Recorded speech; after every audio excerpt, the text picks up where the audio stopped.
Mouvement des étudiants, le ministère publie le calendrier de paiement des bourses. Des affrontements ont eu lieu aujourd'hui dans la matinée entre les éléments des forces de l'ordre et des étudiants grévistes de la Polytechnique de Woudvoorn. Les étudiants revendiquent l'amélioration des infrastructures du campus et la qualité de l'enseignement, ainsi que le paiement de leurs bourses promis pour le 24 avril dernier. Parallèlement, les étudiants de la Faculté des Lettres et des Sciences Humaines d'UNCAD ont posé un ultimatum de 72 heures aux autorités compétentes pour répondre à leurs revendications.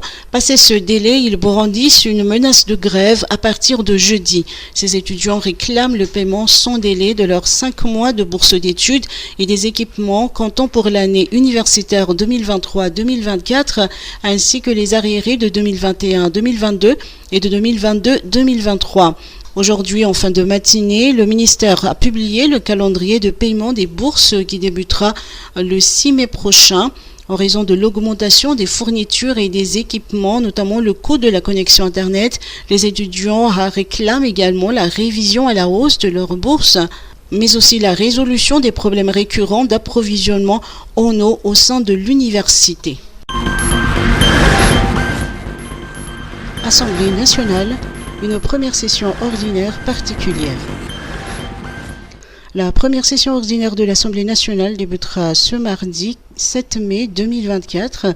Sa particularité réside dans le fait que l'ouverture des débats coïncide avec celle de la campagne électorale des législatives qui, elle, débutera le 8 mai. Ainsi, les 60 jours de session se dérouleront en parallèle avec l'effervescence électorale.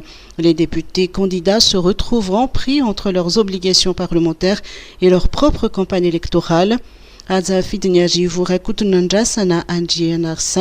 Directeur des relations interparlementaires et de la communication, souligne que malgré ce chevauchement inhabituel, la session parlementaire aura bel et bien lieu. Il rappelle que l'Assemblée nationale est soumise à son règlement intérieur. Un député qui rate une séance est tenu de justifier son absence.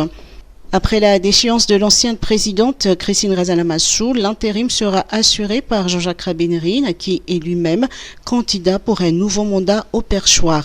La plupart des membres du bureau permanent de l'Assemblée nationale sont également engagés dans la course électorale. Le directeur des relations interparlementaires et de la communication affirme que les membres du bureau permanent sont capables d'assurer le bon déroulement de cette première session parlementaire et de garantir en même temps la gestion des affaires courantes. Film 18e édition, forte participation de pays étrangers. La Foire internationale de Madagascar FIM va réunir plus de 150 exposants, des entreprises de différentes tailles issues de plusieurs secteurs d'activité. Ils seront 44 exposants étrangers originaires d'Allemagne, de l'île Maurice, de la Réunion, de Mayotte, des pays africains et de la Chine. Ils seront à la foire pour tisser des relations d'affaires avec des entreprises malgaches. Là, il y a Monlou, directrice de Aswatu Forelo Expo, nous en dit plus. Qu'après la crise Covid, le petit ralentissement économique que Madagascar a pu connaître, on a voulu vraiment remettre les bases, c'est-à-dire la thématique des opportunités de développement à l'international.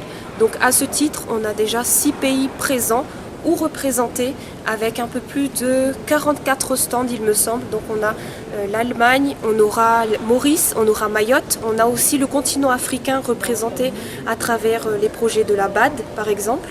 Donc des pays qui seront vraiment présents parmi nous, parmi les exposants et qui pourront justement échanger avec nos entreprises locales. De grandes innovations caractériseront la FIM 2024, a annoncé la directrice de Aswatu Forelo Expo. Donc cette année, je dirais, c'est l'innovation. L'innovation en termes d'aménagement, comme vous êtes présent ici dans le plus grand hall d'exposition de l'océan Indien, vous avez déjà pu apercevoir qu'on a investi dans un nouveau bassin, par exemple végétalisé, pour donner un peu de fraîcheur au hall. On a créé une zone food court où les visiteurs et les exposants pourront se restaurer.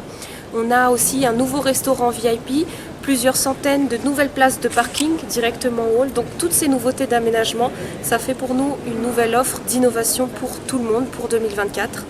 Au niveau de l'offre, je dirais qu'on est aussi positionné différemment par rapport aux éditions précédentes parce qu'on a innové les services disponibles aux exposants. Ils bénéficient par exemple d'une formation gratuite pour mieux vendre pendant l'événement. Il bénéficie aussi d'une vidéo promotionnelle tournée par nos soins qui pourra être relayée pendant les 4 jours sur les écrans géants du salon. Et puis d'autres services qu'on a vraiment travaillé en amont pour que les entreprises soient encore plus visibles qu'avant et puissent encore mieux vendre. Je dirais aussi un petit mot sur les conférences parce que c'est des opportunités de réseautage pour les entreprises.